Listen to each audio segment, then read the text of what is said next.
அடுத்ததாக பார்க்கக்கூடிய ராசிக்காரர்கள் கன்னி.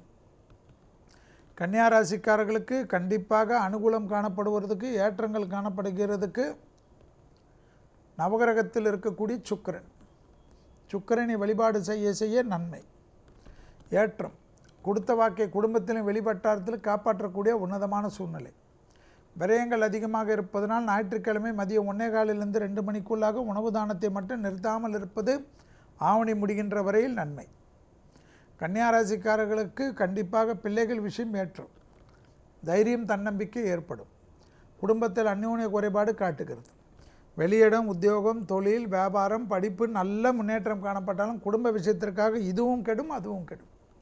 காதல் அமைப்பிலும் கவனமாக பார்த்து கொள்ள வேண்டும். தேவையில்லாத உணர்ச்சி வசப்பட்டு காதலில் பேசக்கூடிய கன்னியா ராசிக்காரர்களுக்கு பெரும் ஆபத்தும் பெரும் சிக்கலும் வரலாம். தேவையில்லாத இதெல்லாம் நமக்கு தேவையா என்று வருத்தப்படக்கூடிய சூழ்நிலை ஏற்படலாம். கன்னியா ராசிக்காரர்களுக்கு தொழில் சார்ந்த விஷயம், வியாபாரம் சார்ந்த விஷயம், படிப்பு சார்ந்த விஷயம், பயணங்கள் சார்ந்த விஷயமெல்லாம் அனுகூலம். சுபகாரியத்தில் இருந்த சிக்கல் படிப்படியாக தீர்வதற்குண்டான பிராப்தம். பிள்ளைகளுடைய திருமணம், வேலை, உத்தியோகம், புது வரவுகளுக்கு உண்டான உத்தரவாதம். உள்ளூர், வெளியூர், கடல் கடந்த பயணங்கள் அனுகூலத்தை ஏற்படுத்தினாலும் ராகு கேதுவுடைய தோஷம் இருப்பதனால் கோளர் பதிகத்தை சொல்லிக்கொண்டே இருப்பது அடுத்த 1 வருடத்துக்கு நன்மை தரும். கன்னியா ராசிக்காரர்களுக்கு உத்தியோகத்தில் ஏதாவது மாற்றங்கள் வந்து வெளியிடம் வந்தால், கண்டிப்பாக குடும்பத்தை விட்டு நகரக்கூடிய பிராப்தம் வந்தால் எடுத்துக்கொள்ளக்கூடிய கன்னியா ராசிக்காரர்கள் புத்திசாலிகள்.